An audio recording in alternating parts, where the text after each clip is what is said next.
Bien,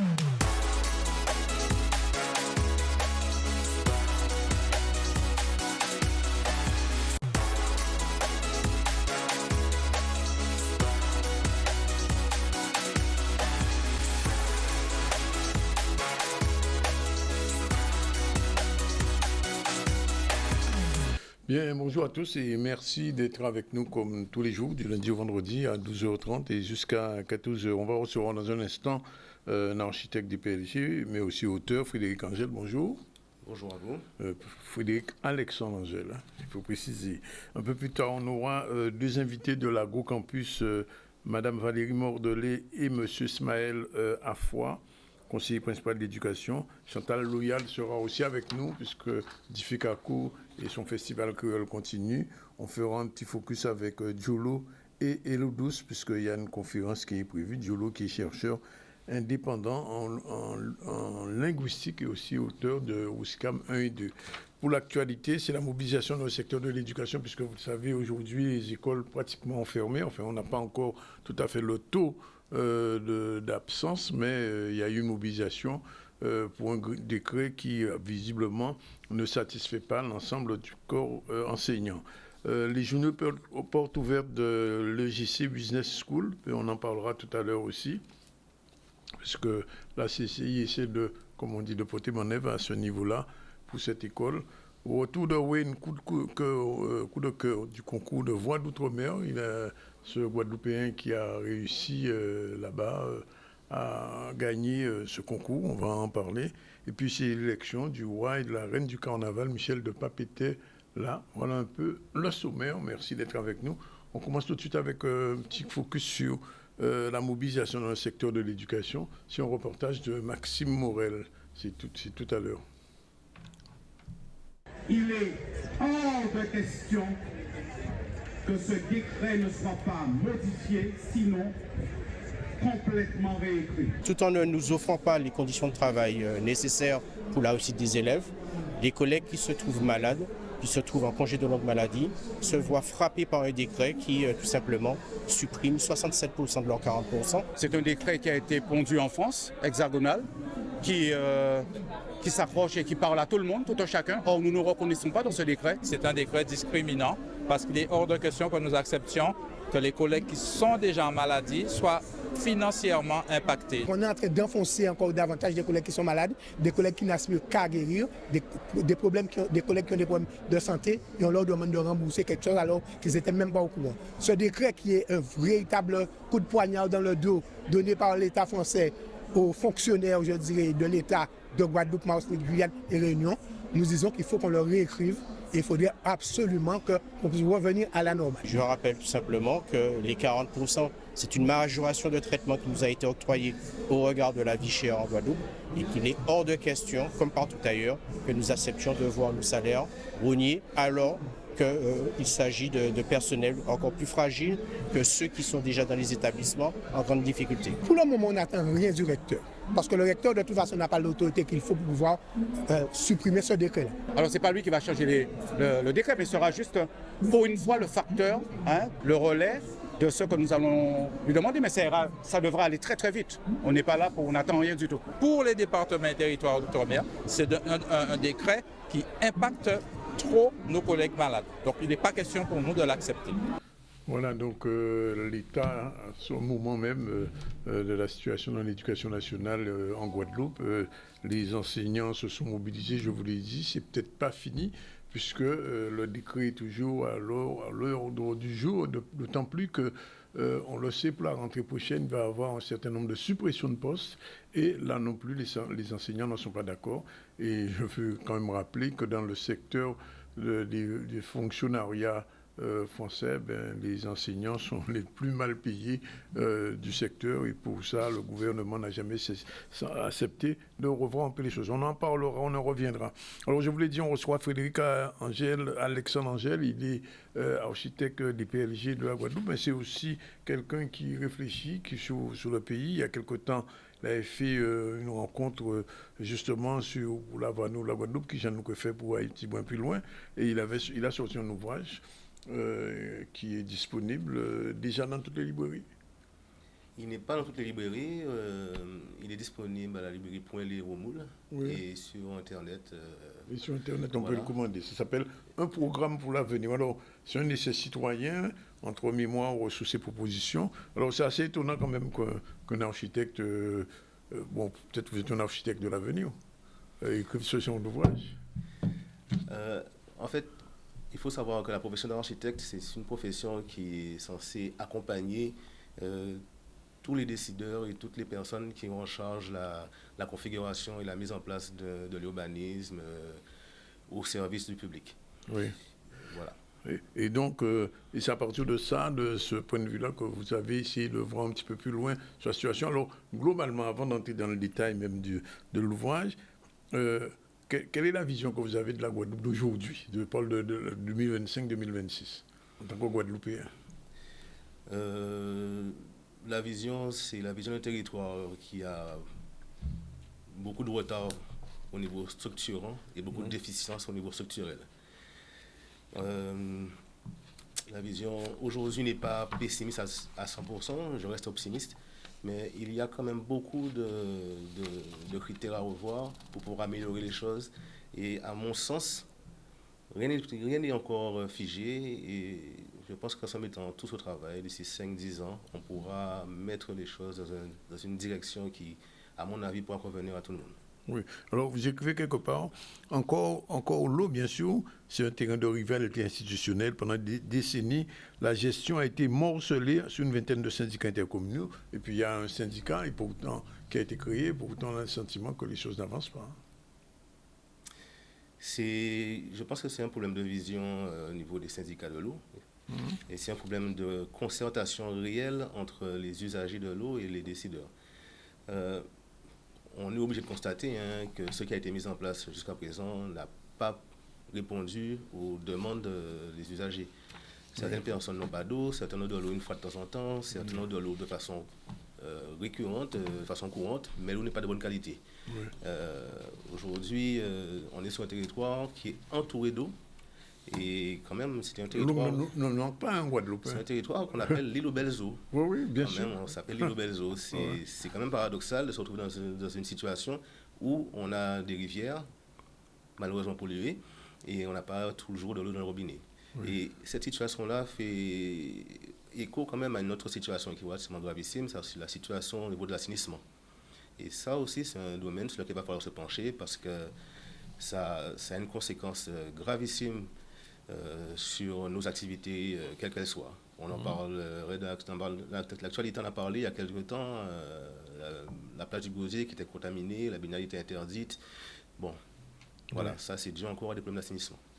Alors, parlons un petit peu de la vision politique, puisque vous abordez le problème de la gouvernance et vous dites que c'est entre rivalité et fragmentation. On sait que depuis plusieurs années, il y a eu 19 congrès qui n'ont pas réellement abouti à quelque chose, puisque on sait les divergences qui existaient entre la région et le conseil départemental.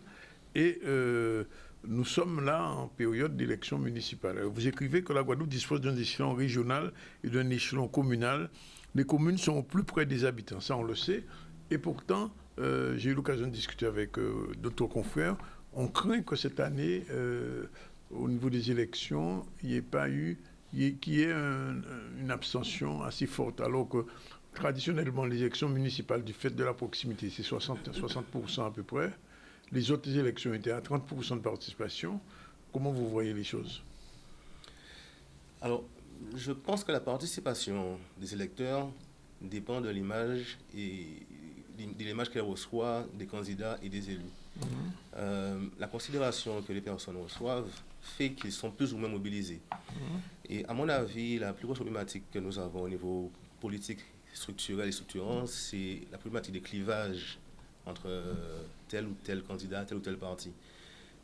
Et c'est la vision sur le temps long qui permet de mettre en place des choses.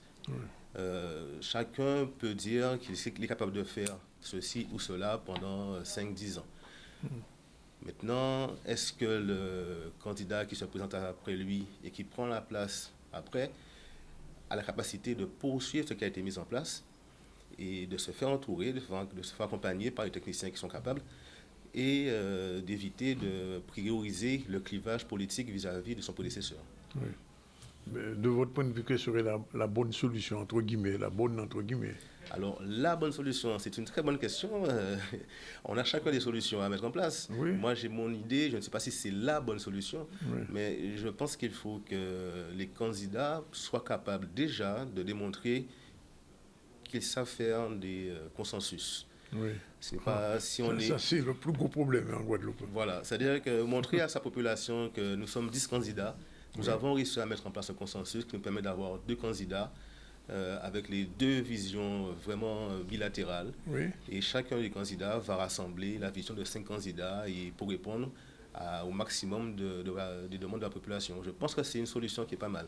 Oui. Ça permet à la population de ne pas être dans une situation de clivage constant. Comme on dit, le chirage. Voilà, de chirage constant. Et ça permet aussi d'avoir le sentiment que, bon, on est capable de se mettre ensemble et d'avancer pour le bien commun. Oui. Parce qu'il ne faut pas oublier que la somme des intérêts individuels ne sera jamais équivalente à l'intérêt commun. Oui. Mais ce que vous dites, je l'entends bien, mais comprennent les partis politiques traditionnels, jusqu'aux partis nationalistes, indépendantistes, etc., la question du travail en commun reste une hypothèse, une belle hypothèse, une bulle, hein, on a l'impression. Parce que quand on voit dans certaines communes, on ne va pas les citer aujourd'hui, le nombre de candidats qui se présentent aux élections communales, qu'on voit les divergences profondes qui existent entre certains groupes nationalistes, etc., on n'a pas le sentiment qu'il y a une volonté transversale. Moi, je regarde toute la population et j'ai le sentiment que la population, elle, a une volonté transversale. Ah oui, ça, on est d'accord. On est d'accord. Voilà, les candidats maintenant et les hommes politiques, s'ils travaillent vers leur population, je pense qu'ils vont acquérir justement cette vision transversale.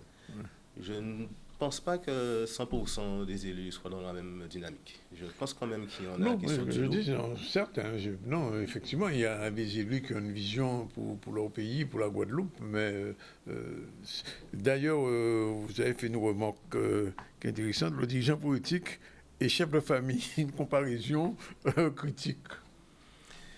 Alors, oui, chef de famille, c'est relativement critique. Oui. C'est une façon de voir. Oui, bien sûr. Voilà, parce que c'est surtout un leader moral. Oui.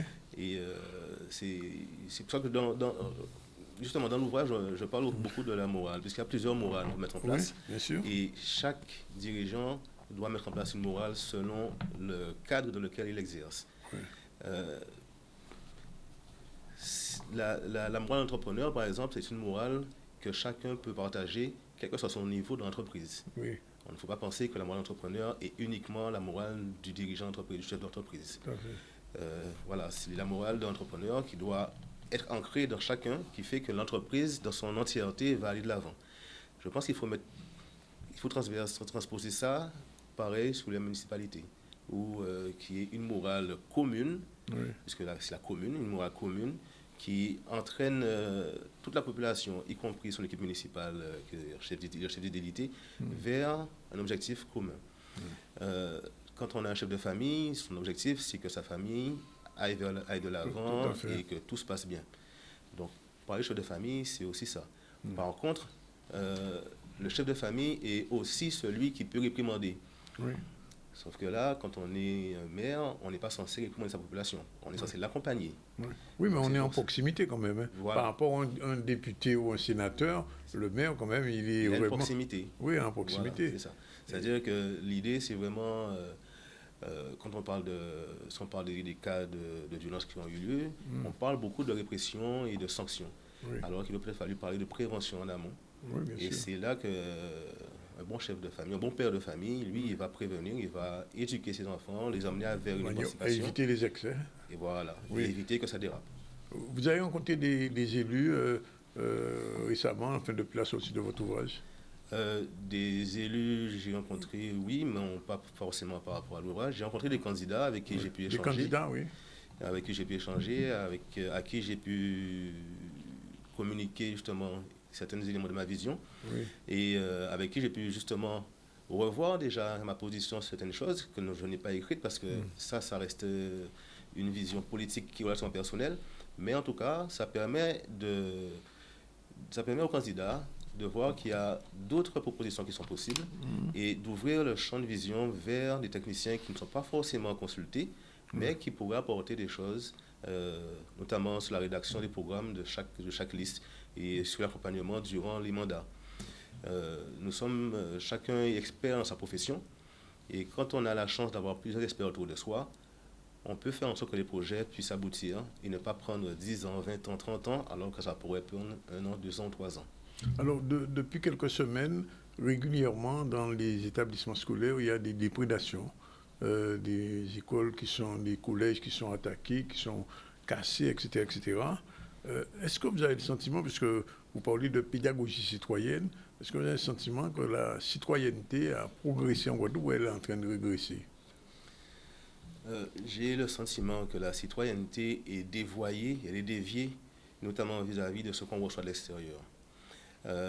Et j'ai le sentiment que les personnes qui sont coupables de ces actes-là ne le font pas forcément d'un sentiment simplement d'agression ou de vol, mais ils expriment une rupture dans laquelle ils se positionnent vis-à-vis de l'établissement scolaire. Oui. C'est-à-dire que l'école, ça reste quand même un symbole de l'instruction ou de l'éducation. Et quand on attaque une école, c'est qu'on est en rupture vis-à-vis de ce qu'on a reçu. Avec le savoir. Voilà, avec le savoir, avec l'éducation qui a été transmise, il y a une rupture qui se pose à ce niveau-là. C'est pas dans une école qu'on va s'enrichir, on a le braquer. S'il faut braquer, on va braquer quelque chose qui va rapporter de l'argent. Donc s'ils font ça, c'est qu'il y a une rupture. Mon sentiment, c'est que ce qu'on a reçu de l'extérieur ne correspond pas forcément à ce dont les jeunes enfants, les jeunes adolescents et les jeunes adultes ont besoin pour pouvoir s'élever dans la société. Donc, vous mettez ça sur le même niveau que les violences armées, les homicides? Alors, c'est une grande question, parce que là, on est sur une question quand même très sociale. Si vous parlez de retisser le lien social, voilà. Quelquefois. Et c'est-à-dire que, moi, dans ma vision des choses, les violences armées ont toujours existé. Il y a toujours eu des violences. Oui. Quand j'étais gamin, on blaguait sur ça, on était expert en bois roche-bouteille. C'était avec des canifs quand même, les jambettes, comme on disait. Après ça, il y a eu l'histoire de jambettes, l'histoire de etc., de couteaux, de ciseaux, ensuite maintenant les armes à feu, etc.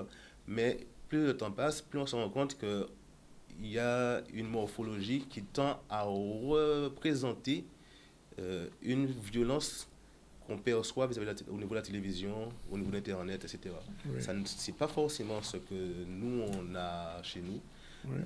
Moi, quand j'étais collégien, on a eu des bagarres, on a eu des bagarres au lycée, mais après, on joue au football ensemble, on joue au basket ensemble. Quand on a tué quelqu'un, on ne peut pas dire, bon, le gain prochain, on se voit au basket. Oui, bien sûr. C'est pas la même violence. Il y a 20 ans. Voilà. Et on a l'impression qu'aujourd'hui, le jeu vidéo est presque devenu... Initiateur de ce genre de violence. Exactement. Parce que si on prend l'expression créole qui existait, avant, dans le Kefangela, c'est-à-dire c'était vraiment quelque chose de physique, mais il n'y avait pas une volonté de meurtre, d'homicide. Voilà. Aujourd'hui, c'est assez prégnant de voir qu'on veut vraiment s'abattre, quoi. Ouais. Et j'ai l'impression qu'il y en a qui n'en donnent plus de valeur à leur vie. Oui. C'est quand même particulier parce que ça tend à dire qu'on a une société quasiment suicidaire. Quand on a des jeunes de 18, 20 ans qui... et même en ça. Hein. Voilà, qui n'ont pas de valeur pour leur propre vie, se disent, bon, mon cher... Bon, c'est quand même... Ça veut dire quand même qu'il y a, un problème, il y a une rupture quelque part. Parce qu'il faut se rendre compte d'une chose, c'est que beaucoup de nos jeunes aujourd'hui ne craignent ni la prison, ni les forces de l'ordre. Hein. C'est-à-dire que...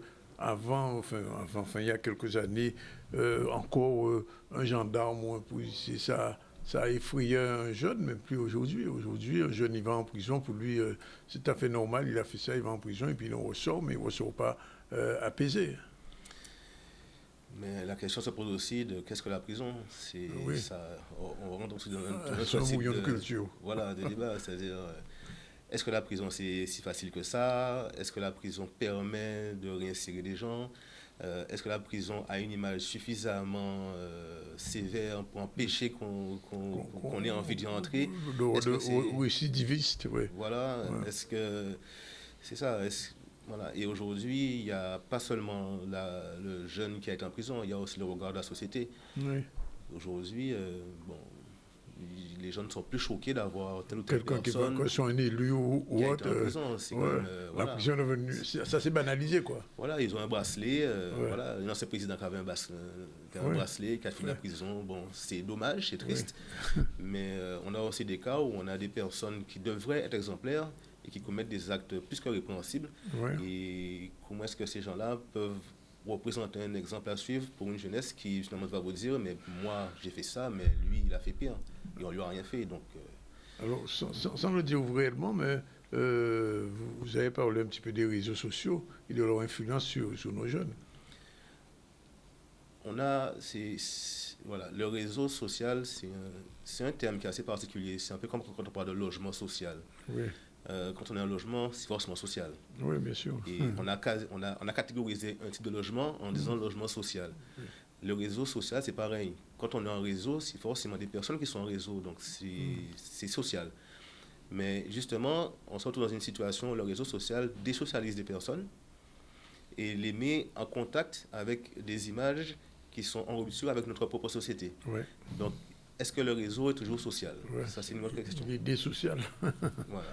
Alors, votre livre, alors, alors vous avez vu une vision globale du pays et on a parlé un petit peu de l'eau, on a parlé un petit peu de projection politique, comment arriver à un vivre ensemble politique. Et mais si on prend un aspect particulier, c'est le réseau des transports. Si vous habitez Pointe-à-Pitre, à 19h, vous voulez aller à Basse-Terre, vous n'avez pas de voiture, c'est cuit. Hein. C'est là aussi où la considération qu'on porte dans la population est quand même très limitée. Ça veut dire qu'on se retrouve vis-à-vis de personnes à qui on a catégorisé les gens en leur disant vous avez une voiture, vous n'avez pas de voiture. Oui. Donc pour commencer dans la vie, quand même, c'est assez compliqué pour un jeune diplômé qui veut travailler et qui se retrouve, il est bloqué parce qu'il n'a pas de voiture. Son premier investissement, ça va être d'acheter une voiture parce qu'il doit simplement aller travailler. Oui. Donc au niveau sociétal, c'est un problème qui, à mon avis, peut recevoir une réponse en mettant en place un véritable système de transport en commun, mais pas seulement le transport J'aime bien en un véritable, hein. Puisque celui qui est là, il n'est pas véritable. Alors, c'est-à-dire que j'ai connu, moi, une période quand même où on avait peut-être 3 ou 4 fois plus de transports en commun que ce qu'on a aujourd'hui. C'est clair. Donc, voilà, aujourd'hui, je ne sais pas pourquoi on est dans cette situation-là. Et pareil, on a beaucoup d'arrêts de bus. Oui. On n'a pas d'abri de bus. On a quelques abris, mais on n'a pas suffisamment. Quand il pleut, les gens ne peuvent même pas...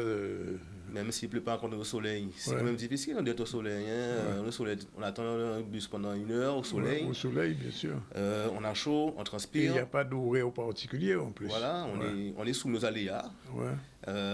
Voilà, c'est là où en fait on a catégorisé des gens. Oui, et le fait de faire le lien social, c'est de permettre à n'importe quelle personne sur le territoire de pouvoir justement circuler, aller travailler, rentrer chez soi, aller faire des loisirs. Parce qu'aller travailler, rentrer chez soi, parce que le bus, à 18h, il n'y a plus de bus. Je suis rentré chez moi, après je ne fais rien, je ne fais pas sport, je ne vais pas voir mes amis, je ne vois pas ma famille, je ne vais pas aller au cinéma, parce que je n'ai pas de bus, je n'ai pas de transport, je n'ai pas de voiture. Il y a une frustration, ça crée une frustration. Ça crée une frustration, ça crée justement, ça ghettoise des personnes. Ça désocialise même. Et ça désocialise, voilà. D'ailleurs, vous l'avez dit, la question du transport public en Guadeloupe ne relève pas seulement de la technique ou des finances, elle touche une philosophie de société. C'est ça. Oui. Il faut qu'on soit d'accord sur le type de société qu'on veut mettre en place. Et à ce moment-là, on met en place des outils pour les structurer. Oui. Alors, je ne vais pas revenir sur la question de l'eau. Alors, parce que vous accordez quand même une grande importance dans l'ouvrage sur la question de l'eau. Plusieurs chapitres dessus. Pour vous, c'est une question vitale, c'est vraiment le cas de le dire. C'est une question vitale parce que l'eau c'est important, mais c'est aussi une question qui détermine justement notre position vis-à-vis de notre gouvernance, gouvernance régionale, gouvernance étatique et vis-à-vis de nous-mêmes. Puisque on est quand même dans une situation où l'eau c'est un élément dont on a qui est indispensable, mais qui la fourniture, c'est un élément de vie. Hein. Tout à fait, mais la fourniture d'eau est obligatoire. Oui. Donc quand on a le premier élément obligatoire à fournir qui n'est pas fourni dans de bonnes conditions. Oui. On a quand même l'impression qu'on n'est pas considéré à la hauteur à laquelle n'importe quel citoyen doit être considéré. Oui, parce que vous le dites, de l'eau maîtrisée à l'archipel repensé, quand les eaux dessinent l'avenir de la Guadeloupe et de la Caraïbe, de plus de 57 millions d'euros. Bien que des travaux... Un réseau de distribution d'eau, mais en termes de tout ce qui concerne le retrait du fil des côtes, la montée des eaux, l'érosion, tout ce qui concerne les éboulements au niveau des rivières et aussi tout ce qui concerne l'énergie. Oui. Alors moi, j'ai presque envie de dire, pour conclure, on va dire deux petits mots sur l'architecture, que le programme pour l'avenir, c'est un programme politique finalement, même s'il ne le dit pas clairement. Alors, en fait, si on fait quelque chose de citoyen, on pose forcément un acte politique. Oui. Il y en a qui vont prioriser les actes politiques en termes culturels, la politique culturelle, politique sportive, politique sociale. Oui. Voilà, il y a plusieurs volets politiques. Mais quel que soit l'acte intellectuel qu'on va poser un acte politique. Puisqu'on va mettre en place un cadre qui va définir comment est-ce qu'on va avoir une nouvelle vision, un nouvel aménagement ou un nouveau développement pour l'avenir. Parce que je prends juste un petit exemple que vous évoquez dans votre ouvrage, ce problème de la géothermie. On pourrait, du point de vue de l'électricité, payer l'électricité moins cher et ne pas avoir pratiquement fait cadeau à une entreprise américaine, pratiquement la géothermie bouillante. La commune, la première, n'a pas en profité parce que les revenus donnés à la commune sont minimes, vous le savez. Minimes, mais surtout quand on constate justement que cette usine-là alimente une bonne partie de la Dominique. Oui. C'est quand même pas mal, c'est-à-dire qu'on aurait pu alimenter notre propre territoire déjà. Bien sûr. Alors il y a un deuxième projet tenu par M. Bougré, je ne sais pas si vous savez, sur la géothermie. Mais il y a plusieurs projets qui sont en cours en Guadeloupe. Ouais. Et on n'a pas tous les tenants et les aboutissants de tous ces projets-là, mais il y a plusieurs projets. Ouais. Il y en a quelques-uns quand même. Ouais. Il y a des projets, non. Alors, globalement, non, mais globalement, c'est votre ouvrage, je pense qu'il mérite d'être lu. Et nous sommes à la direction, vous devriez l'offrir aux candidats, leur proposer de lire. Non, mais c'est vrai parce que quand on voit les projets qui sont proposés pour les futures élections municipales, c'est très loin de ça. Hein. J'espère que je pourrai encore rencontrer d'autres et leur faire part des idées. Et voilà. Maintenant, je suis présomptueux peut-être, mais je vais prêcher pour ma profession. Oui. On est... Donc, le Conseil de l'Ordre des architectes de Guadeloupe est rattaché au Conseil national des architectes de France. Quand on prend le nombre d'architectes en France, il y a environ 30 à 32 000 architectes en France. Oui. Et il y a environ 36 000 communes en France. Il y a un programme que l'Ordre national français a mis en place, s'appelle Un architecte et un maire. Oui. En Guadeloupe, on est loin de ça. En Guadeloupe, on ne peut pas faire ça parce qu'on est 5 fois plus d'architectes que de maires. Ah, il y a 5 fois plus d'architectes en Guadeloupe que de maires. Voilà. Donc, en fait, là, on met en concurrence des professions. Toutefois, je pense qu'entre l'Ordre des architectes et le CAE, il y a possibilité de mettre en place des congrès, des temps de réflexion. Au moment où le CAE faisait un terme de manifestation, je me souviens, il y a quelques années, le CAE était assez présent sur le domaine de l'architecture et de la réflexion même. Alors, c'est toujours le cas. Ils ont un peu changé leur fusil d'épaule en priorisant notamment en ce moment la partie urbanisme et la partie environnement. Mais le CAE, c'est Conseil d'architecture, d'urbanisme et d'environnement. Et leur travail, c'est d'accompagner les collectivités vis-à-vis de certains éléments. Maintenant, ça dépend du programme d'activité qui a été mis en place sur 5 ans. Voilà. Oui. C'est juste un dernier mot. Moi, j'aime bien poser cette question à un architecte. Je me posais la question de savoir la création du CHU dans une zone compliquée du point de vue des effluvions, du ruissellement. Comment ça s'explique? Moi, je me dis que cette zone-là, bon, c'est bien de pouvoir exporter le CHU, même l'agroparc là, mais c'est un endroit où les eaux, tôt ou tard un jour, je ne parle même pas d'un séisme, mais on voit bien que c'est une zone qui va être compliquée dans l'avenir, avec le changement climatique. Bon, moi, je ne vais pas m'avancer sur ce chantier-là parce que je ne connais pas la façon dont ça a été développé. Oui. Je ne sais pas si tels et tels éléments ont été pris en compte. Mais il faut savoir qu'il y a des réglementations qui obligent à prendre en compte ce type d'éléments. Oui. Maintenant, est-ce que ce n'est pas encore pris en compte? Est-ce que ce sera pris en compte? C'est là où il faut voir, puisque les travaux ne sont pas terminés. Oui. Maintenant, il y a quand même une vision qui est importante, c'est toujours la vision qui rattache au transport. Oui. Et c'est surtout ça qui, à mon avis, est défaillant. Oui. C'est-à-dire que si on n'a pas seulement de réseau de transport, que ce soit un transport routier, transport en commun, Oui.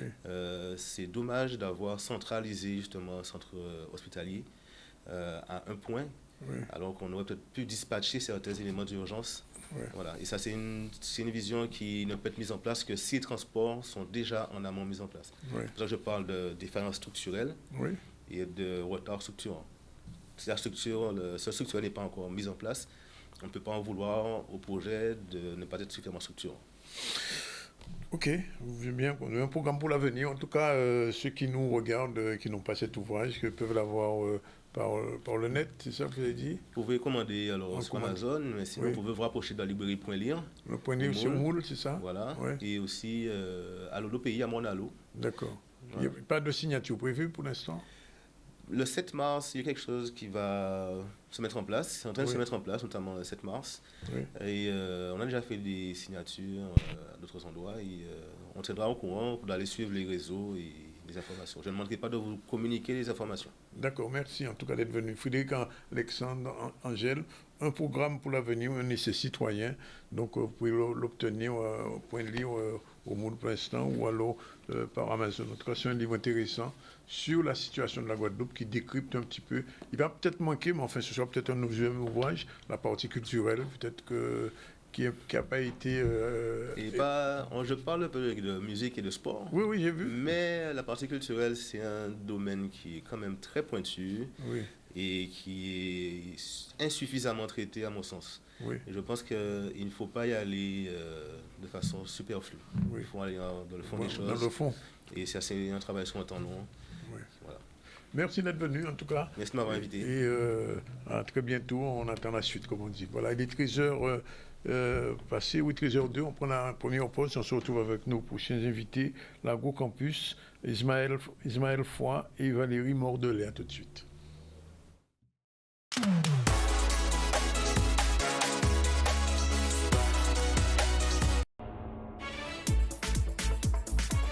Carretera Rax Festival, du 20 au 22 février en Guadeloupe. La danse qui relie les cultures pour réveiller le féminin et honorer nos racines.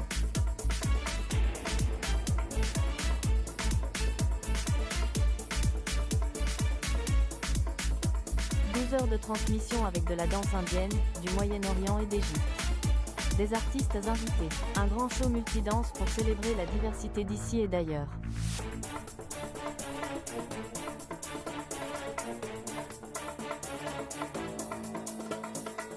Rejoins-nous et écris l'histoire.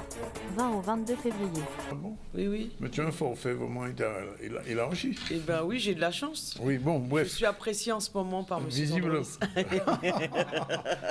Elle ose le dire. Bon, Imane est là aussi. Imane, c'est là-dessus. Bonjour.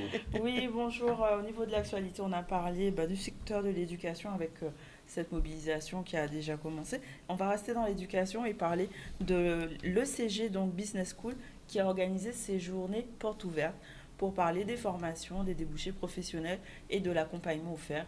Donc, c'est un reportage de Michel Depape. Le mot climat immersif. L'objectif de cette journée, c'est de permettre aux jeunes de pouvoir se faire une image, donc à la fois avec la visite virtuelle, mais aussi de discuter avec les élèves, notre première promo que nous avons pu lancer, pour qu'ils sachent concrètement en quoi consiste le programme, dans quel univers ils vont aussi être connectés entre jeunes et pouvoir aussi se dire, ben voilà, sur cette thématique, ça me parle, puisque vraiment le programme est large. Il comprend à la fois le commerce, le marketing, la gestion, toute la partie business, l'entrepreneuriat, et j'en passe, et la communication. Et c'est vrai que dans ce vaste programme, accompagné par des professeurs professionnels, nous avons toute la dynamique de campus qui fait qu'il y a aussi de l'entraide et de l'écoute entre collaborateurs et puis entre élèves. L'orientation, franchement, c'est vraiment une histoire de parents. Donc j'invite aussi aussi les parents à venir accompagner leurs enfants pour se renseigner, parce que souvent les élèves de cet âge-là ne savent pas ce qu'ils veulent faire, ils hésitent beaucoup. Donc le parent est crucial dans la décision, dans l'orientation, dans le conseil. Nous avons des anciens diplômés qui sont avec nous. Je faisais partie de la promotion 2015 de la CCI à l'époque. Donc c'était la promotion Rothschild et effectivement j'ai eu l'occasion d'intégrer la prépa pendant 2 ans et donc d'intégrer aussi du coup le cursus de préparation au concours national pour entrer dans les grandes écoles de commerce. Et à la suite de quoi j'ai intégré une école de commerce à Paris où j'ai eu l'opportunité après effectivement d'avoir des expériences au national, à l'international et ensuite de démarrer également ma carrière, je dirais, dans le secteur de la transformation digitale en cabinet à Paris. Puis j'ai eu l'occasion effectivement aussi d'avoir une opportunité en Guadeloupe, donc c'est ce qui m'a permis de retrouver le territoire et de découvrir aussi finalement le tissu économique présent sur la zone Antilles-Guyane en intégrant une agence de marketing, donc en tant que chargée de compte et chef de projet digital. Et par la suite, j'ai continué aussi dans ce secteur. Puis j'ai eu, comme je dis aussi, une envie de donner vie à une idée que j'avais depuis la fin de mes études en école de commerce à Paris. Et j'ai décidé du coup de lancer mon entreprise. Donc je suis moi dans le secteur de la mode. Je suis jeune designeuse de maillots de bain pour une marque qui s'appelle Emerald, qui est une marque haut de gamme pour les femmes exclusivement grande taille. Et voilà, une journée porte ouverte va cacher une autre, puisque l'Agrocampus aussi organise sa journée porte ouverte pour les métiers, les formations. Et on a le plaisir de recevoir donc Mme Valérie Morlette, qui est bien entourée, et elle va nous dire un peu ce qu'est exactement cet Agrocampus. Alors, un agrocampus, surtout celui de Guadeloupe, il a pour vocation à rassembler plusieurs formations. Donc, nous avons la formation initiale scolaire, donc le lycée, la formation par apprentissage, donc le CFA, et la formation pour adultes, répertoriée sur 2 CFPPA, celui de Grande-Terre à Petit-Canal et celui de Basse-Terre au Lamentin. Il y a aussi un centre à Vieux-Habitants, où en ce moment on met en place des espaces tests. Alors bien sûr, j'ai envie de m'arrêter sur le mot agro quand même, c'est pas un hasard. La semaine dernière, on a fait une visite de l'agroparc et là maintenant c'est l'agrocampus. Le rapport? Pas vraiment de rapport. Oui. Agro pour agriculture, oui, monde sûr. Du vivant, voilà. Oui. On reste plutôt dans cette connotation-là, voyez-vous. Et toutes les formations, en tout cas, que nous proposons, sont axées sur le vivant. Alors, bien entendu, nous avons aussi des formations à visée scientifique, parce que nous avons des filières générales, des filières technologiques, mais toutes nos formations, en tout cas, sont vraiment focalisées sur le vivant. Donc, qui dit mais vivant, c'est lié à l'agriculture quand même? Pas forcément. Pas forcément. Non. Quand je dis vivant, je parle de vous, de moi, de la médecine, de tout corps de métier, le professorat, enfin voilà. Oui. On est vraiment sur un panel de formation plutôt riche qui permettent à nos jeunes, en tout cas, de déboucher sur des filières aussi diverses que variées. Alors, M. Plumet, vous allez nous dire quelles sont ces filières qui vont être... Oui, c'est lui ou non, le lycée, ce serait M. Affoy, le CFA. Alors, je ne sais pas. Et CFPPA, donc vous avez le choix. Bon, alors, on commence par M. Plumet et puis après, on vient M. Affoy. Alors, quelles sont les formations qui seront proposées pour ces journées de porte ouverte? Eh bien, donc, les personnes, les jeunes qui vont venir ou les parents qui vont venir avec leurs enfants pourront aussi bien voir... Dans tous les centres où vous êtes présents? Oui, puisque le CFA se trouve à l'intérieur du lycée. Donc les collégiens qui vont venir auront ces voies qui sont soit vers le système, on va dire, filière initiale, rentrer en seconde, et se diriger vers soit des productions en horticulture, l'aménagement paysager, la production animale, ou la filière générale, la filière S pour après poursuivre, et possibilité aussi d'aller sur du STAV, à savoir l'agrotransformation. Et en ce qui concerne les jeunes qui viendraient vers l'alternance, vers l'apprentissage, à ce moment-là, nous pouvons leur proposer des CAP en aménagement paysager, CAP jardinier paysager, vers l'agriculture, production animale, production végétale, mais également vers tout ce qui est service à la personne, puisque nous avons un CAP service à la personne. Et ils pourront se projeter soit vers le BTS qui se fait au niveau du lycée, ou alors nous avons une licence post-BTS au CFA, mais également nous allons ouvrir un BTS gestion et maîtrise de l'eau, mais je pense que nous en parlerons tout à l'heure. Alors, je pose toujours la question aux enseignants, aux formateurs. Est-ce que les formations débouchent sur des emplois en Guadeloupe? Parce que beaucoup de nos jeunes sont formés quelquefois, ils sont obligés de s'expatrier. Est-ce que ce que vous proposez aujourd'hui, un jeune qui vous écoute ou un parent qui vous écoute en ce moment, il dit, bon, mais ça y est, mon fils pourra faire ça, mais ne pas être obligé de partir pendant 3 ou 4 ans? Alors, je veux répondre par un oui fort et audible, dans la mesure où l'association des anciens élèves du lycée permet ce lionnage entre les promotions sortantes et les anciennes promotions. Donc ce lien-là permet effectivement que ces jeunes puissent s'installer, facilite l'installation, améliore les parcours, donne une meilleure visée parce qu'il y a cet échange entre les anciens et les nouveaux. Oui. Et effectivement, sur ce domaine-là, la marge d'élèves qui ne sont pas insérés est vraiment infime. D'ailleurs, c'est l'une des missions de l'enseignement agricole, c'est ce qui la distingue de l'enseignement de l'éducation nationale. Oui. Nous avons cette obligation de tout faire pour que les jeunes que nous formons puissent s'insérer. Oui. Alors non, mais je vais m'arrêter un petit peu sur l'agricole. Je vais poser la question à Mme Mordelet. Ce n'est pas une question piège, rassurez-vous. Est-ce qu'aujourd'hui, l'état de l'agriculture permet quand même à des jeunes de pouvoir s'installer en Guadeloupe? Parce qu'on voit un petit peu soit au niveau de l'élevage, au niveau de... Bon, il y a le canibanane, mais au dehors de ça, est-ce qu'aujourd'hui, un jeune formé, avec un BTS par exemple en agriculture, pourrait travailler réellement en Guadeloupe? Alors, c'est une question très importante parce qu'effectivement, au demeurant, c'est très compliqué de s'installer, inévitablement. Oui. Par contre, nous travaillons avec les jeunes agriculteurs et la SAFER, oui, qui viennent justement donner des informations à nos jeunes, qui viennent justement en tant que force de proposition pour pouvoir leur donner tous les rouages, en tout cas, pour faciliter cette installation. Alors, nous avons déjà des jeunes qui, lors de leur bac pro, sont déjà détenteurs d'entreprises agricoles. Oui. Donc, tout ce qu'ils apprennent au sein de la formation leur permet soit de développer cette activité ou alors de voir comment ils pourraient se projeter autrement, peut-être avec une diversité de production beaucoup plus adéquate au oui, territoire. Oui. Voilà. Donc, oui, c'est possible. Oui, c'est possible pour ceux qui envisagent, en tout cas, de poursuivre sur cette voie-là. Bon, je vous ai posé la question, mais s'adresse à vos deux autres collègues, parce qu'en fait, on se rend compte d'une chose, c'est qu'on met en place des formations, c'est nécessaire, mais sur le terrain, concrètement, par exemple, j'entendais l'autre jour un producteur qui disait qu'il lui faut, par exemple, de la vanille de façon régulière, on n'arrive pas à en trouver, ou bien, quand il y a, je prends un exemple très concret que vous connaissez, le prix des concombres varie chaque semaine en Guadeloupe.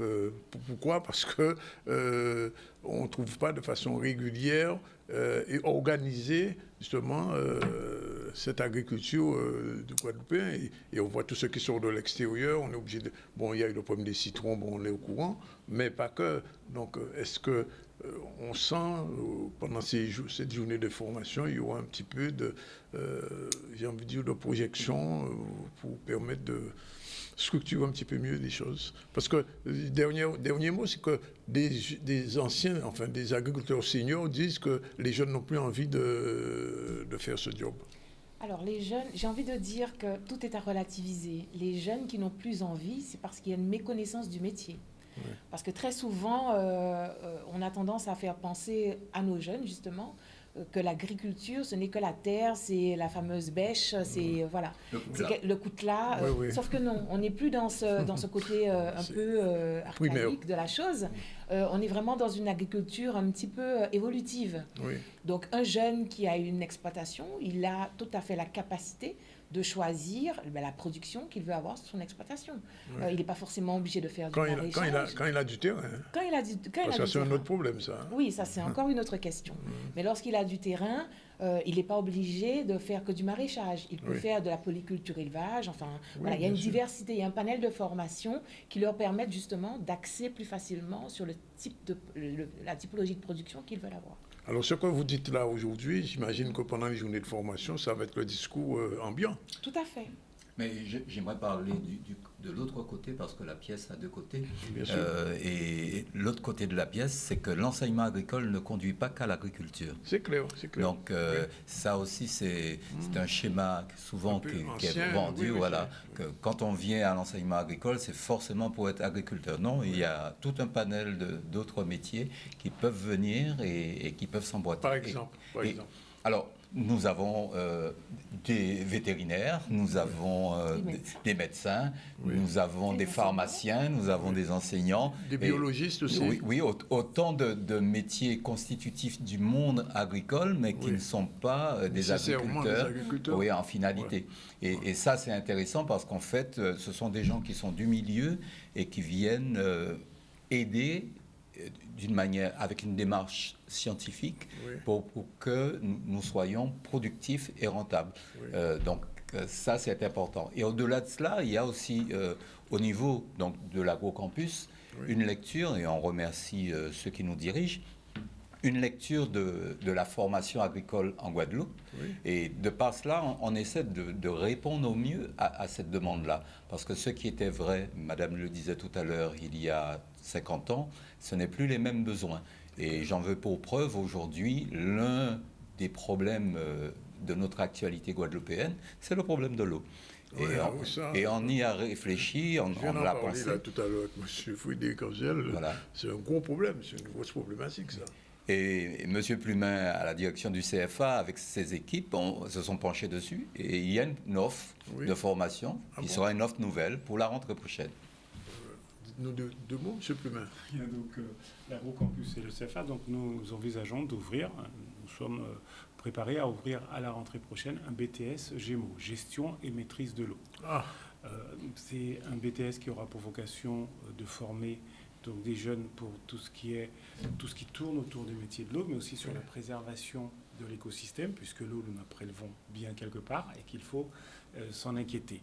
Et à côté de cela, donc, nous avons pris le temps au préalable de rencontrer tous les professionnels de l'eau pour bien analyser, au-delà de ce qu'on entend d'un point de vue médiatique, d'analyser le besoin, de faire la formation avec des gens du cru, autant que possible.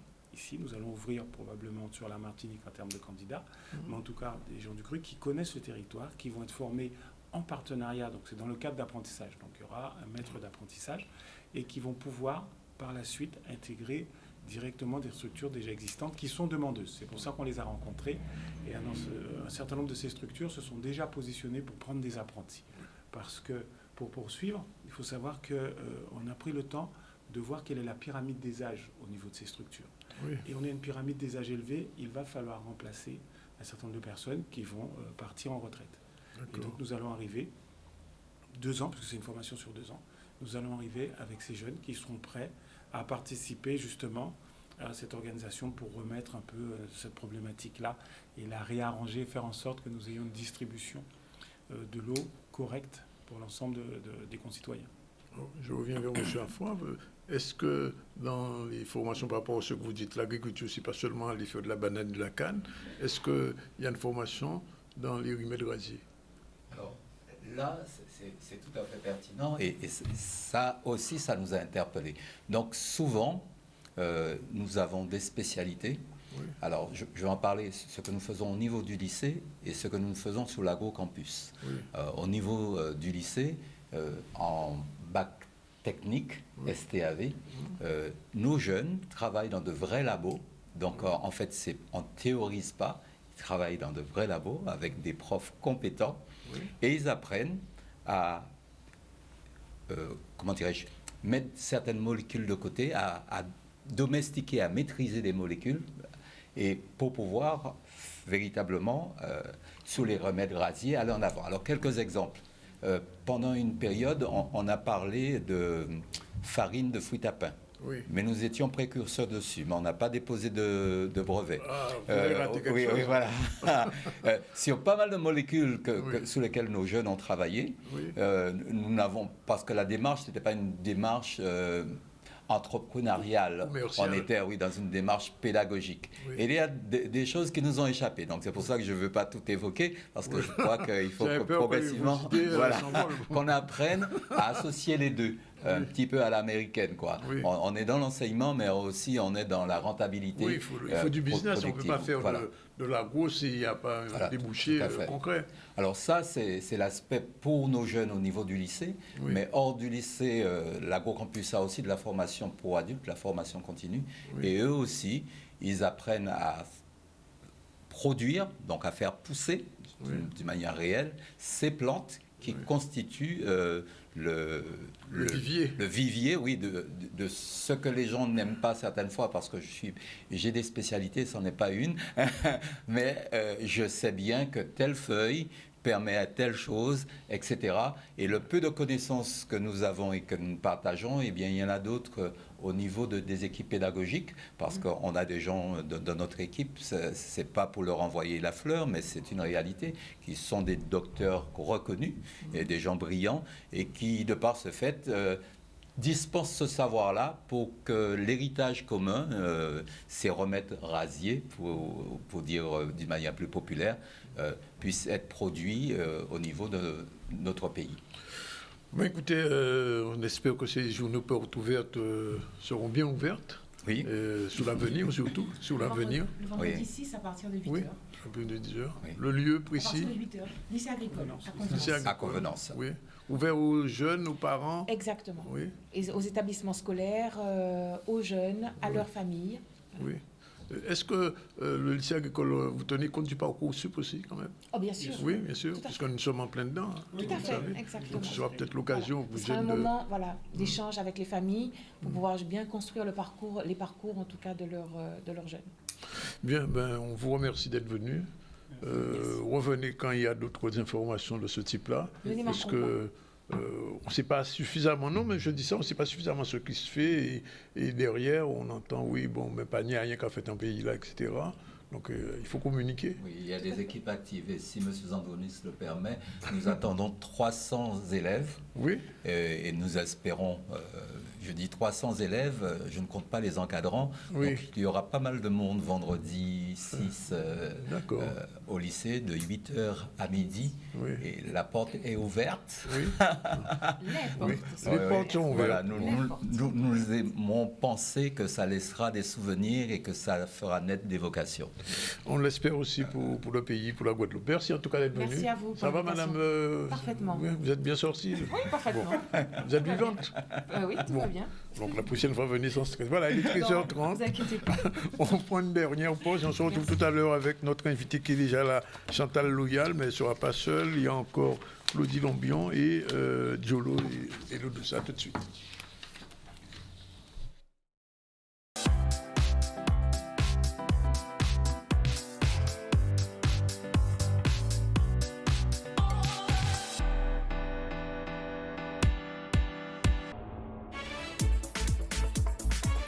Carretera Rax Festival, du 20 au 22 février en Guadeloupe.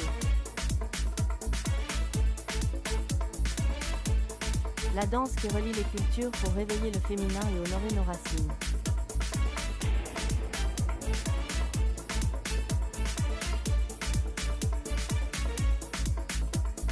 Heures de transmission avec de la danse indienne, du Moyen-Orient et d'Égypte.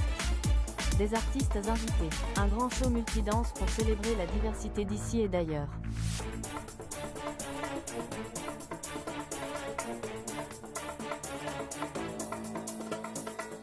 Rejoins-nous et écris l'histoire. 20 au 22 février, Carretera Rax Festival, Guadeloupe. Madame Loyal est déjà là, Claudie Lombion aussi, et bien sûr Diolo et Madame Elodous. Voilà, merci d'être là. Alors, tout de suite, un petit rappel rapide des titres de l'actu. Juste, alors on a parlé de l'éducation et la mobilisation, justement, qui est en cours sur le secteur de l'éducation. On a parlé des journées portes ouvertes de la Business School ECG. On va parler ensuite du concours Voix Outre-mer avec le retour de Win, coup de cœur de ce concours. Et on fera un petit retour sur le carnaval. C'est la période d'élection roi et reine du carnaval. Mais justement, en parlant un petit peu carnaval, puisque Madame Loyal est là, arrive en plein carnaval comme par hasard. Qu'est-ce qui se passe ces jours-ci encore? La compagnie d'Ifekako, nous sommes là, nous finissons notre grande tournée du festival Mois Créole. Donc c'est le plus du Mois Créole. Nous finissons à Robert-Loison ce jeudi et ce vendredi avec un spectacle qui s'appelle Moon Bacchanal. Que vous avez présenté à l'Archipel. Qu'on a présenté à l'Archipel la semaine dernière avec une salle pleine pour les scolaires. On a une très belle salle pour le tout public malgré tout ce qu'il y avait samedi soir. Et donc les gens sont très contents du spectacle, aussi de tous les touches que nous pouvons mettre sur notre culture populaire.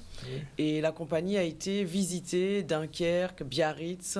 Nous avons fait aussi des webinaires et nous avons été en Guyane, en Guadeloupe, en Martinique et des webinaires pour faire parler les détenteurs de ce patrimoine de manière scientifique ou non sur ce carnaval qu'ils vivent chez eux à l'international.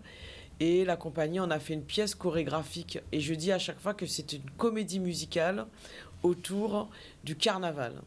Et donc, les gens trouvent qu'il y a beaucoup d'humour. Et puis surtout, ça chante, ça danse. Le 4e mur est vraiment franchi, puisque nous allons dans le public danse, participe, les enfants au quart de tour et réagissent. Enfin, vraiment, on passe un moment très agréable, très joyeux, mais ça dit beaucoup de choses aussi sur notre culture. Ça dit beaucoup de choses sur l'individualité, sur le collectif, sur comment partager ensemble les choses et de renseigner aussi sur ce patrimoine culturel que nous avons aux Antilles, mais pas que aux Antilles. Donc voilà, donc c'est un magnifique projet qui est né l'année dernière, mais qui arrive en Guadeloupe cette année, et que les scènes nationales ont accueilli en Martinique, en Guadeloupe. Nous sommes allés aussi en Guyane, et là nous finissons à Robert-Loison. Pourquoi Robert-Loison ? Parce que nous sommes artistes associés à Robert-Loison depuis plusieurs années. Et donc, en plus de ce spectacle, jeudi, à 9h30, nous faisons le spectacle pour les scolaires, mais on aura plus de 100 personnes du quadrille, des détenteurs du quadrille qui vont venir, parce qu'après le spectacle, à 11h, nous remettons le certificat du patrimoine immatériel des quadrilles, inscrit au ministère de la Culture, et la ministre nous a remis ce certificat le 17 décembre.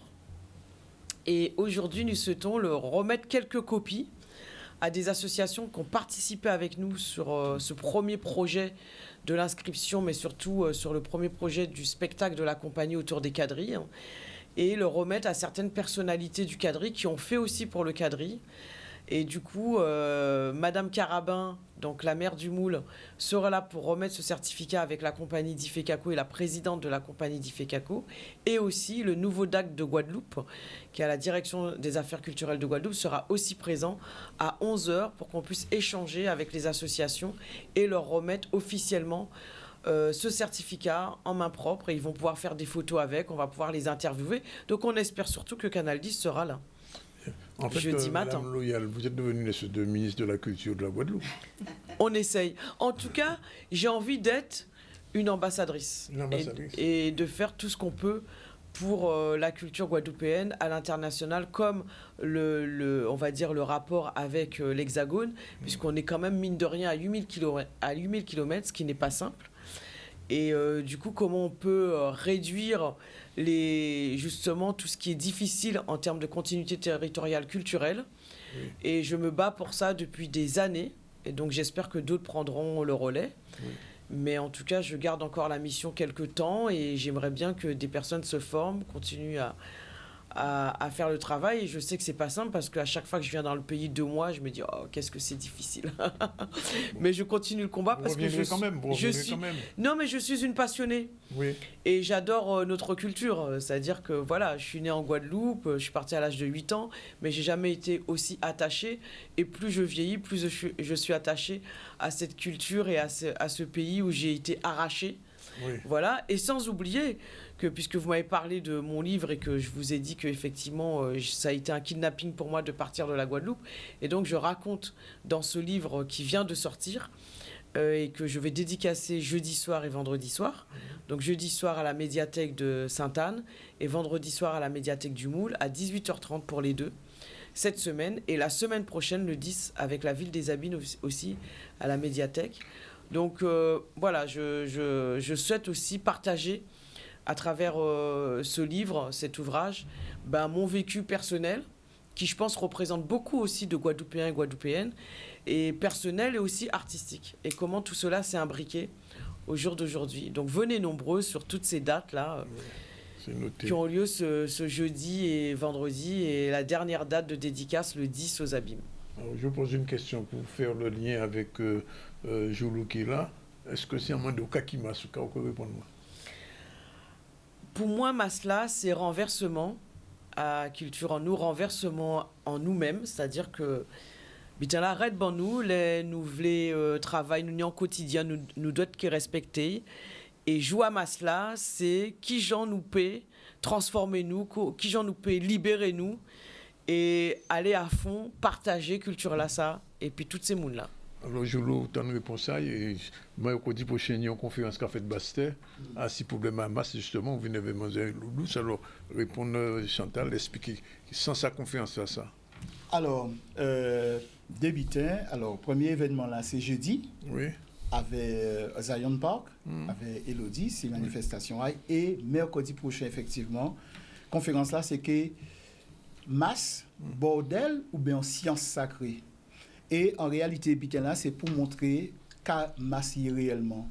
C'est ça qui a resté, nous disons, institution qui paraît ni plusieurs dizaines de milliers d'années et qui a servi justement pour faire de façon pour en civilisation toujours rester ensemble. Et c'est vrai qu'il nous a parlé, nous a dit, les des grands monde qui a parlé pour dire, il y a il a dit chocolat, on pays fait grâce. Eh bien, grâce à la civilisation, là, il faut un jour qu'à la guerre, qu'à jeter. Et c'est ça a servi pour ça. Et ça, il a créé panégérique en Grèce. Et ça veut dire rassemblement de tout le peuple. Et donc, ça a tourné alentour à l'amour symbolique en divinité et qui a ouvert tous les années et qui a servi justement pour faire purification là, ça, pour faire de façon que tout le monde entende qu'il y ait prospérité, qu'il y ait sécurité, qu'il y ait institution. Et donc, ça a fait, qui connaît ça, peut comprendre, ça peut pour y comprendre qu'il a dit qu'il faut arrêter le carnaval depuis une idée popo, faut arrêter le carnaval, faut arrêter toute bêtise. Alors que justement, il fait pour régler des questions comme ça. Ouais. Donc, voilà. Bien, merci. Et l'autre douce artiste secrétaire adjoint de Gounoukien, l'autre de Timo quand même. Oui, bien bonjour, merci pour l'invitation. Oui. Alors oui, je suis Elodie Douce, et nous avons organisé avec l'association là, c'est Boconi. Oui. Nous avons organisé des ateliers, peintis, dessins, c'est toute qualité thématique. Mais ces thématiques là, ça, nous avons choisi en fonction des sanouillés, des sens en nous. Donc on choisit organiser l'atelier ça si masse et spécialement parce qu'on était dans des affaires et faut nous arrêter masse et il faut arrêter masse. Enfin nous le monde qui a parlé de ça et on pas aimé ça. Alors j'ai choisi de cette thématique là pour asseoir ce rituel qui est très important dans notre société et pour que nous-mêmes comprenions en fait quelle est la fonction du carnaval, à quoi ça sert, à quoi sert le fouet, à quoi sert l'encens, à quoi sert le déboulé, dans quel sens va le déboulé, pourquoi le déboulé. Et toutes ces informations-là, on les retrouve dans notre culture, dans notre paradigme, dans notre symbolisme. Et c'est pour ça que j'ai choisi Jolo, parce que je sais qu'il maîtrise très très bien le sujet. Absolument. Par rapport à son étude sur les hiéroglyphes. Parce qu'on n'étudie pas que les hiéroglyphes, on étudie aussi notre culture. Et notre culture, on peut pas s'empêcher, on ne peut pas faire fi de ses origines. Parce que quand on lit, quand on voit, on se voit. Donc j'ai envie que tout le monde... Voilà, les personnes que je peux toucher, j'ai envie que la grande majorité des gens puissent se voir là-dedans parce que c'est l'anouillé, c'est s'anouiller. Enfin, alors, je voulais justement TV précision avant de passer la parole à Claudie. La plupart des groupes, je crois que les groupes à masse, qui vous coum, etc., je crois qu'il n'y a pas des groupes à carnaval. Hein. C'est des groupes culturels. Et c'est important de dire ça. C'est important. Mais c'est parce que nous avons manqué d'informations. Parce que dans le carnaval, c'est un mot qui n'a plusieurs sens. Bien sûr. Choukamo la même, c'est Kana. Et Kana, c'est non à déesse là pendant le carnaval. Parce que je savais, je la moun ka dit Isis Osiris, ça facile. Avant, pas de doit nommer yo. Donc, vous avez dit déesse là. Qui j'aurais dit déesse là? Kana. Kana. Bon, ou bien, on peut dire Diana, Dina.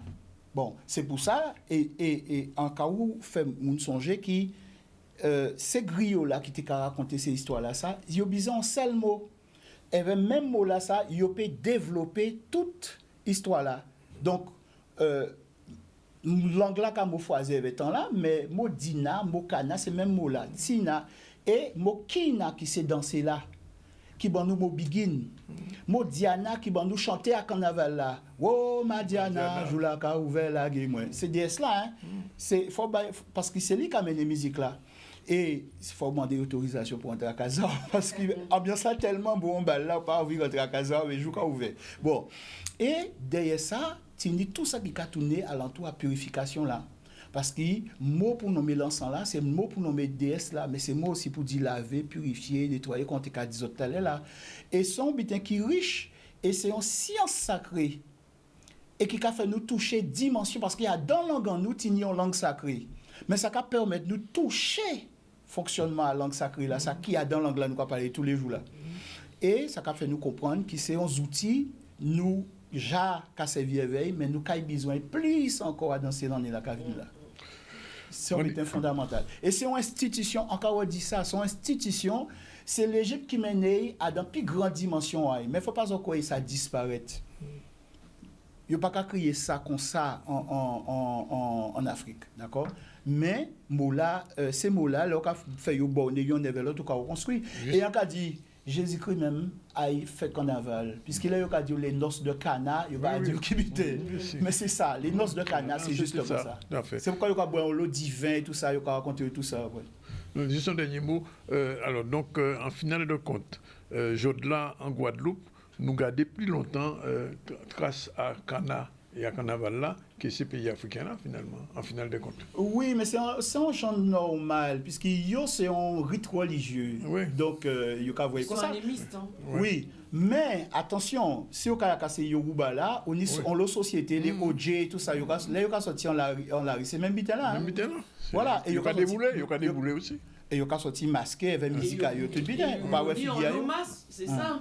Parce que le monde qui était avec carnaval, c'est une société secrète et mission c'est organiser la civilisation là. Il y a introniser roi, il y a terrer roi, il y a embaumer roi. Et c'est eux qui ont choisi, qui laisse, ils ont mettre sur place. Et après ça, ils ont veillé à si sécurité à pays là. C'est des soldats. Mais c'est aussi des forgerons. C'est eux qui ont fait tous les outils. C'est pourquoi on voit qu'ils nous négocient là. Puisque c'est nous qui avons travaillé en forge là. C'est ces forgerons là qui apprennent. Nous être fumés là, c'est eux qui apprennent. Tu vois? Et c'est pour ça que vous voyez qu'Anubis, par exemple, il a représenté un chien noir, alors qu'ils sont chacal là, il jaune. Donc, vous voyez, et c'est totem maillot. C'est organisation, ça a traduit en système à société politique qui ne peut pas connaître encore, puisqu'il n'y a pas qu'à intéresser. Mais nous, ni ça, qu'à nous. Rendez-vous jeudi, à qui est? Rendez-vous jeudi, c'était soir à Zion Park. Ouais. Et mercredi, ouais, Tibasté. 6h soir. En local à Voukoum. Et ça sont belles lionnage, Voukoum, ZCL, Akiyo, qui cabaye ça. Pour nous commencer à rentrer dans la dimension à saluer. On est déjà pris. OK. Ben, nous allons parler d'autres bitins à présent. Voilà, c'est avec Claudie. Bonjour Claudie, ça va rien avec le carnaval. C'est les financements publics parce que quel que soit ce qu'on fait en Guadeloupe, on a besoin de financement d'une manière générale. Et la culture aussi. Et la culture. Générique, c'est parti.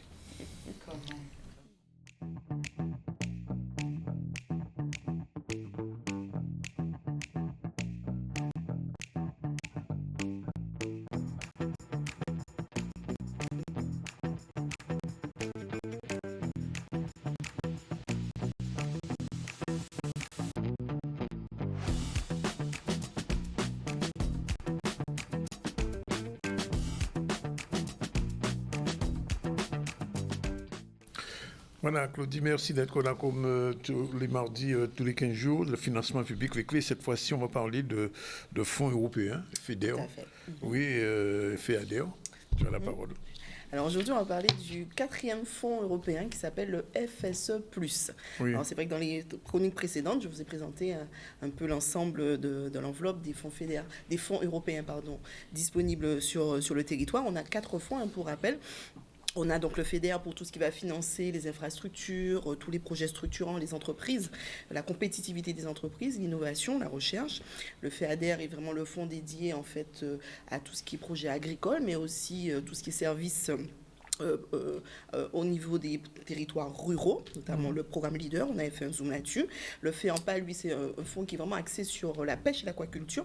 Et le FSE+, donc, qui est doté de 67 millions d'euros sur la programmation 21-27, lui, c'est vraiment celui qui va investir dans le capital humain. C'est le Fonds social européen plus, et qui va financer tout ce qui va être emploi, compétences, montée en compétences, inclusion sociale, mais aussi, voilà, donc tout ce qui est le lien social et l'économie sociale et solidaire. C'est pour ça que je parlais aussi de lien aussi avec la culture. Donc c'est vraiment le cœur de la politique européenne, sociale européenne, c'est vraiment le FSE+, en Guadeloupe. Donc l'objectif, c'est vraiment de performer au niveau des perspectives et de monter en compétences professionnelles de tous les citoyens, et en particulier ceux qui sont le plus éloignés de l'emploi.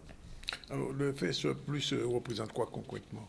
Alors concrètement, donc c'est un budget doté de 76 millions d'euros, donc c'est le numéro 3 parmi les 4. On a le FEDER, le FEADER en deuxième et le fonds. C'est dire aussi l'investissement qui est souhaité pour pouvoir porter en compétence les différents publics. Et donc, c'est un véritable levier pour investir sur le capital humain.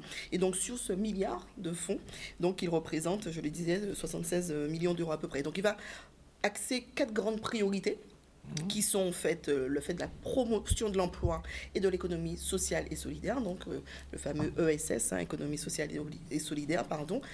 Il vise aussi à améliorer la qualité des systèmes d'éducation et de formation, donc notamment en termes d'infrastructures. Donc il va financer de l'immobilier, des investissements structurants, des équipements en lien avec la formation. Il a aussi pour objectif de faciliter l'accès à des parcours de formation pour tous et aussi de soutenir la formation tout au long de la vie. Donc, bien sûr, ce sont les centres de formation ou les CFA ou les institutions qui peuvent mobiliser ce fonds en vue d'accompagner la montée en compétences des différents publics cibles. Je suis obligé de te poser la question, pour ces 4 priorités, quels sont les acteurs de terrain qui peuvent bénéficier de ces fonds? Est-ce que les assos, par exemple, des associations? Tout à fait. Donc, vraiment, les publics qu'on dit bénéficiaires, ceux qui peuvent mobiliser ces financements sont très variés. On a effectivement, en premier lieu, les associations, les organismes de formation, certifiés Calliope, je le répète. La certification Calliope permet l'accès aux différents financements publics, les structures d'insertion par l'économie, notamment sur le volet économie sociale et solidaire, les missions locales, les entreprises aussi, sociales et solidaires, et les collectivités qui portent des projets pour l'emploi et la formation, quels qu'ils soient, que ce soit pour leurs compétences internes, mais aussi pour accompagner les publics éloignés de l'emploi et personnes aussi en chômage longue durée ou décrochage scolaire, par exemple. Dans ces cas-là, il faut donner des exemples concrets d'utilisation de ces fonds. Tout à fait. Je vais vous donner 3 grands exemples très concrets pour pouvoir toucher du doigt un petit peu ce que ce fonds, quel type de projet ce fonds peut accompagner. On a par exemple un projet d'insertion. Imaginons une association sur la Basse-Terre qui crée un parcours de remobilisation des jeunes en situation de décrochage scolaire. Donc là, le FSE va pouvoir cofinancer des salaires, par exemple, des éducateurs, du matériel informatique, encore une fois, matériel en vue d'accompagner la formation. Cette association va proposer des ateliers pour reprendre confiance en soi, par exemple, des formations en termes de compétences numériques, par exemple. Donc l'objectif, c'est vraiment les remettre un petit peu sur le chemin de l'emploi et d'accéder à une formation qualifiante. Oui. Donc véritablement une cible, la jeunesse. Pour notre jeunesse, c'est nécessaire. Tout à fait. Donc c'est une cible clé en fait de ce FSE+. Et on a vraiment une dynamique autour de ces publics-là avec, on va le voir tout à l'heure, des taux de financement assez importants. Deuxième exemple. On a par exemple un projet en termes de formation professionnelle, porté par exemple par un centre de formation, un organisme de formation. Donc formation autour de la transition écologique. Donc là, on va avoir par exemple une formation autour d'une nouvelle certification en vue d'assurer l'installation et la maintenance de panneaux solaires. Donc là, le fonds va aider à tout ce qui est ingénierie de formation, donc payer les intervenants. Une partie de la rémunération des stagiaires aussi, il peut y avoir, pour garantir aussi et sécuriser le taux de présence des stagiaires, il y a possibilité de pouvoir financer leur participation, tout au parti des frais d'essence ou des frais de bouche éventuellement sur justificatif bien sûr, et donc ça peut être aussi un accompagnement de demandeurs d'emploi ou de salariés en reconversion sur ces thématiques ou anticiper les métiers de demain. Alors, il y a un secteur qui commence à se développer ici, ce qu'on appelle l'ESS, l'économie sociale et solidaire. Tout à fait, économie sociale et solidaire. Alors, il y a 3 lettres. Économie, économie dynamique en fait d'impact et donc de générer de la valeur au travers de ces travaux. Social et solidaire, donc on est sur des publics spécifiques, des publics fragilisés, qu'on dit fragilisés.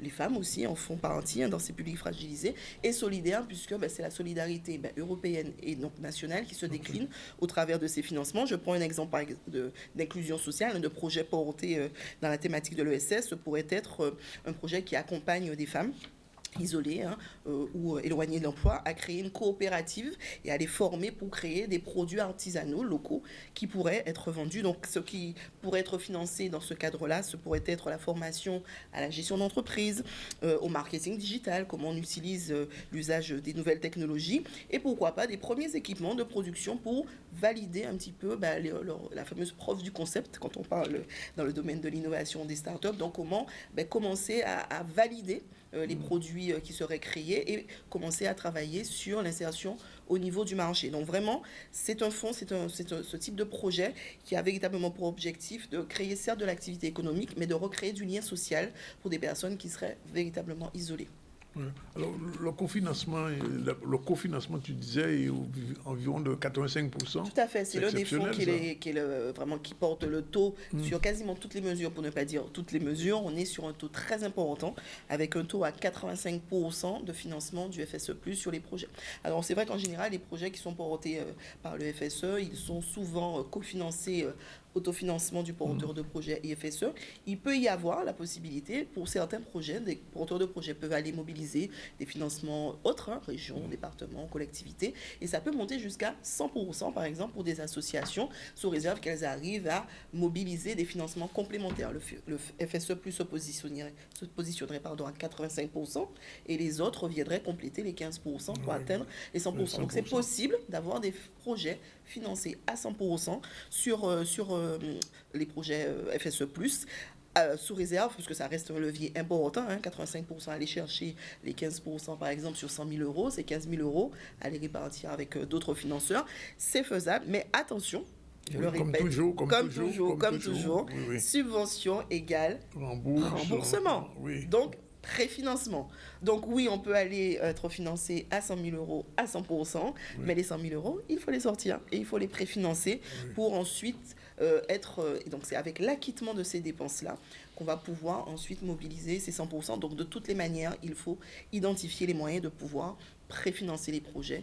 On est encore dans l'orthodoxie, la méthodologie des fonds européens. Alors là, je m'adresse à la technicienne. Comment on fait justement pour déposer un dossier de subvention dans ce cas-là? Alors, 3 règles, les règles de bon montage, puisque le potentiel il est là. J'aime à dire que les financements publics, ce sont des financements gratuits qui ont un coût. C'est celui de la méthode. Donc il faut savoir parler Europe, encore, le langage européen. Dans le cas du FSE+, on est véritablement sur un dossier, un projet qui va adresser un besoin clair, mais avec un impact social, encore une fois. C'est le bras armé de tout ce qui est impact social, formation et compétences humaines. Donc vraiment, on doit parler en fait impact social au travers du projet qu'on va présenter dans le cadre de cette demande de FSE+. La rigueur administrative, encore une fois, ce n'est pas une option, c'est une obligation. Encore une fois, déposer une demande de financement, plan de financement solide, équilibré. Si on va mobiliser les 85%, ce qui veut dire qu'au moment où on dépose le dossier, on a les 15%. Je répète, 100 000 euros de projet. On a donc 15 000 euros en poche sur le compte au moment du dépôt. Et on peut aller effectivement mobiliser en convention les 85 000. Mais encore une fois, on aura les 85 000 que quand on les aura dépensés. Donc, une rigueur administrative sur un plan de financement qui est véritablement bien solide. Et dans le cas du FSE+, il y a une particularité, c'est que le partenariat est clé. Donc, sur les projets qui vont aller mobiliser ce type de financement, il faut qu'on puisse aussi démontrer, en fait, d'avoir autour de ce projet des partenariats, une dynamique de partenariat avec, par exemple, des institutions, soit au travers d'un groupement d'associations qui ont un projet avec une complémentarité dans les thématiques, soit avec des institutions telles que France Travail, puisque France Travail, donc, ce sont les personnes en chômage de longue durée, donc éloignées de l'emploi, la mission locale avec les jeunes qui peuvent être aussi en décrochage scolaire, la cible 18-25, des entreprises, des collectivités aussi, il peut y avoir aussi ce partenariat, voire financier ou en mettant à disposition des salles ou autres, en tout cas des moyens en nature, qui permettent donc d'accompagner et de structurer cette demande au niveau du FSE+. Alors, comme toujours, pour ce genre de prêt, enfin de prêt entre guillemets. De subvention, oui, c'est gratuit. De subvention, pas d'improvisation, tout doit être réglementé, fixé. Exactement, rigoureusement. Mais le maître mot, ça reste toujours la préparation, l'anticipation et cette fameuse orthodoxie. À partir du moment où vous touchez des financements publics, c'est vos fonds, les miens, c'est les fonds de la communauté, justement, de la solidarité. Mais justement, il faut qu'on puisse prouver non seulement le bon montage, leur bon usage et toujours tracer cette fameuse piste d'audit, donc bien identifier comment ils ont été utilisés et documenter leur utilisation. C'est la règle d'or qui va permettre de sereinement pouvoir les mobiliser et surtout qu'on ne vienne pas taper à votre porte 10 ans après pour dire qu'avez-vous fait rembourser. Oui. Alors moi je te pose toujours la question puisque tu as un cabinet à Goudil qui est responsable de ça. Les gens peuvent venir chez toi monter pratiquement leur dossier parce que c'est pas très facile tout ça. Ça reste complexe. Alors l'objectif c'est véritablement de démocratiser l'information, qu'elle soit connue du plus grand nombre. Je répète, 1 milliard de fonds et ça c'est que pour la Guadeloupe. Vous avez des fonds de Saint-Martin jusqu'à la Guyane. C'est le même principe. Donc imaginez le potentiel d'impact sur ces territoires en termes de développement économique et de formation des ressources.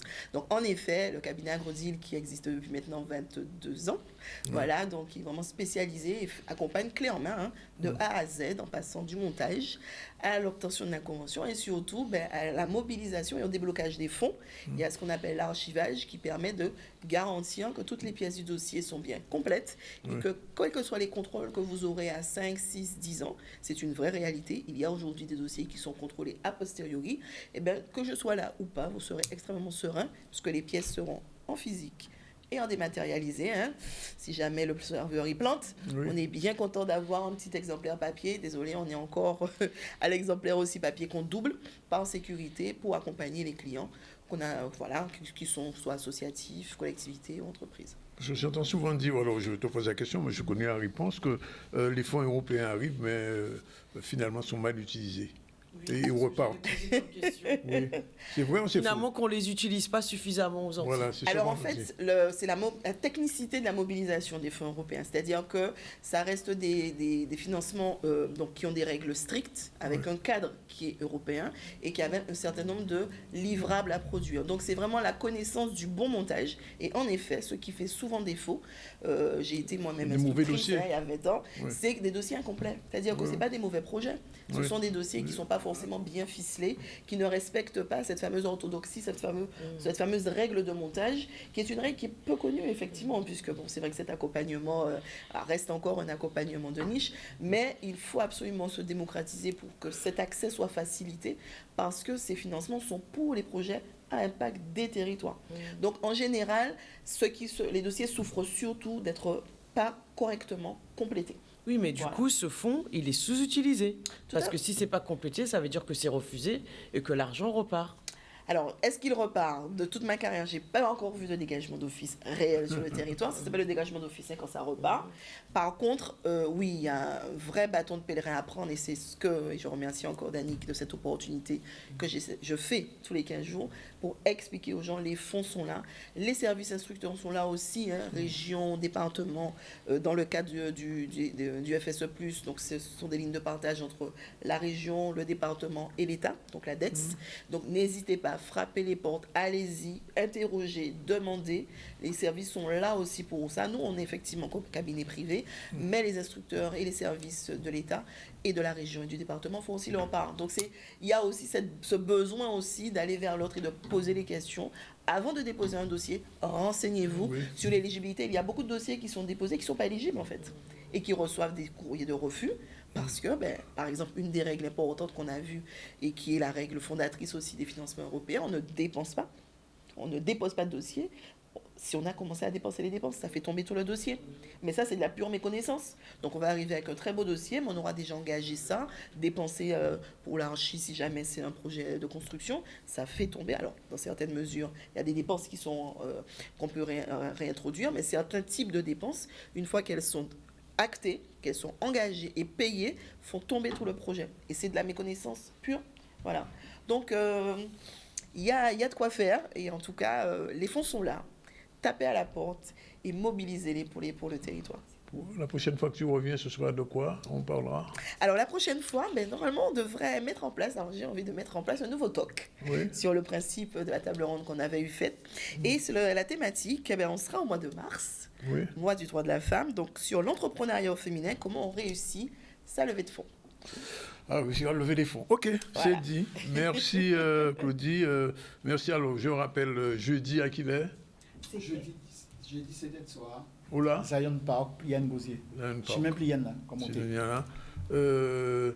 Toi, c'est au Moi, Moule. c'est jeudi et vendredi au Moule, mais avec plusieurs dates. Donc, allez sur le mois créole, on va dire l'Instagram et le Facebook. Mais jeudi, c'est 9h30 et 14h.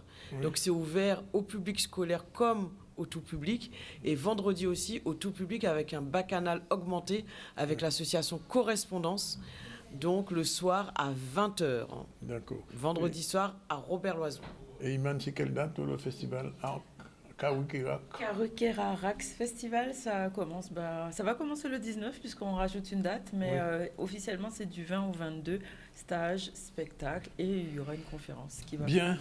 On remercie tous. Je rappelle que j'ai reçu l'auteur de cet ouvrage, Un programme pour l'avenir de la Guadeloupe, Frédéric Alexandre Angel. C'est un architecte du PLG. C'est un livre vraiment qu'il faut lire, qui donne quelques idées sur comment faire pour que le pays décolle un peu, en tenant compte de ce que tu dis, mais en tenant compte aussi de la pratique des politiques. Nous sommes à la période des municipales, donc j'ai dit ça, les candidats aux municipales, essayez de trouver des livres là, ça, lire avec, comprendre petit bruit là, nous. Voilà, on a reçu aujourd'hui, je le rappelle très rapidement, justement Frédéric Angel, l'architecte des PLG qui a fait ce livre.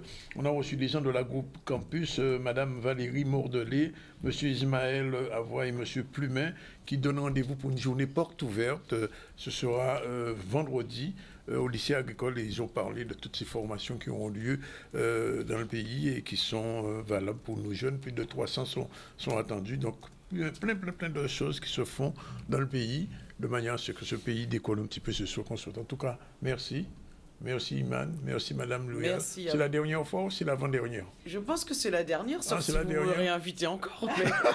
Vous pouvez dire non. Bon. Non, j'espère que vous viendrez jeudi matin faire le reportage. Ça vaut le coup. Oui, jeudi, c'est prévu. Claudie, merci. Aussi, oui. Et le 12, j'en profite pour redonner quelques informations. Vas-y. Donc c'est jeudi 5 février au Zion Park au Gosier. Pour les inscriptions, vous pouvez me contacter au 06 90 530 330. Voilà, il y aura à manger, à boire. 530 330. Ok, on y reviendra. Voilà, c'est fini pour aujourd'hui. Rendez-vous demain à partir de 12h30 pour une autre séquence du ZCL. Et puis, on parlera de ce qui se fera à l'actualité demain. Je crois que demain, on a le procureur qui est invité. Parle un petit peu du problème de la violence en Guadeloupe et comment résoudre, enfin, si on peut résoudre ce problème-là, enfin, on en parlera demain. Rendez-vous à 12h30. Ciao, bye bye, à demain.